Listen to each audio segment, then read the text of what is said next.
Hello and welcome. This is Alchemistexe. It's been a little while, but I wanted to make this video just because I had heard that the only currently living Phantom of the Kill game, which game is gonna be a generous term as I'll talk about, but they're doing a collab for Tagatame. So I just wanted to check it out. I'll just say up front, this is probably not a game I will stick with. I wanted to just see what they had that was Tagatame related, but overall, it's really not my cup of tea. But before going back to that, I do want to talk about actual Tagatame for a little bit because there is 1 week left. I am planning on doing a video while the server is still alive because I want to just go over like the history of the units that I acquired, you know, highs and lows, that kind of thing. And then maybe do a video either the day it closes or the day after sometime to do like some kind of post-mortem for that. But anyway, back to Phantom of the Kill alternative. So it's known as like the NFT game because it's a blockchain game in some capacity. It should be noted that's completely optional. I have no plans of even touching any of that. I'm also definitely not going to spend any money on this because I refuse to give Gumi any other money just in any capacity.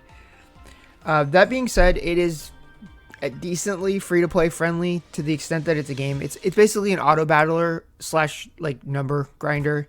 There's Phantom of the Kill units in it.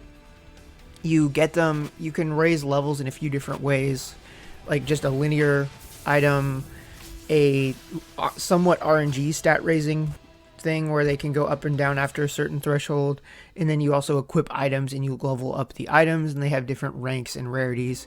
So it's kind of just a never-ending grinding machine, and then you get your numbers high enough to clear the auto battle content.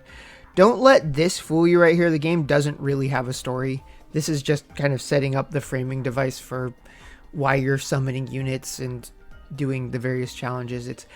It's very, very bare bones in a lot of aspects.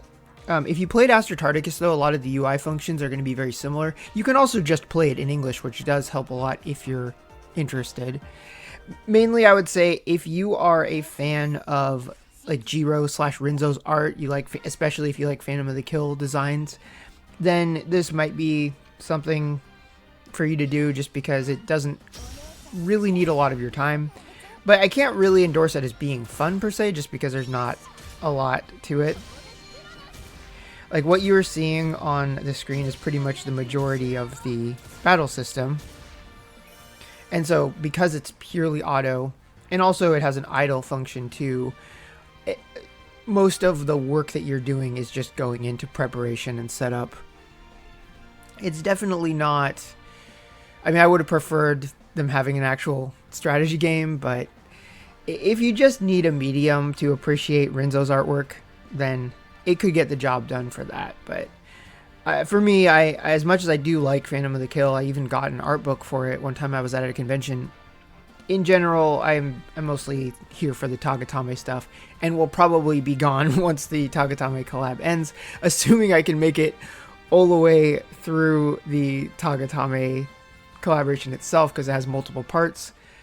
So if you are interested in that, the part 1 is featuring Oct, which that was a good way to get me in because, you know, I love Templars. So there's a high rarity and a low rarity version of her. The high rarity version actually has brand new artwork for this character. Sometimes they use live 2D. That's about as animated as this game gets. And then the lower rarity one is just the same artwork she had for her swimsuit skin for the summer memento. So you'll definitely see a lot of familiar graphics if you played Tagatame and you saw the characters from the Phantom of the Kill collaborations. Some of those characters have multiple iterations, but at least one of them will be familiar looking for Tagatame in some cases. Like, for example, Dark Masamune has the same artwork as the unit from Tagatame, but then Masamune herself has multiple iterations that you can get. So as far as what starting out looks like, you automatically get Almas and then another lower rarity unit, and then you can also pick another unit, which I picked Levitain, but you can pick a couple of others.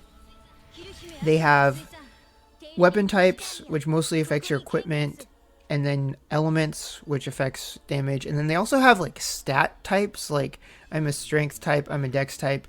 I think that's a leftover from Phantom of the Kill. I never actually played that game itself though, but I'm imagining it's more of a case of either more rock, paper, scissors, or just more equipment or team synergy type of things.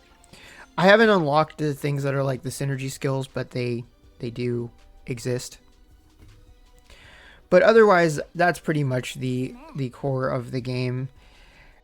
I have played a bit more since doing this, because this was just like my very first, I didn't know anything, just jumping into this, very first impressions.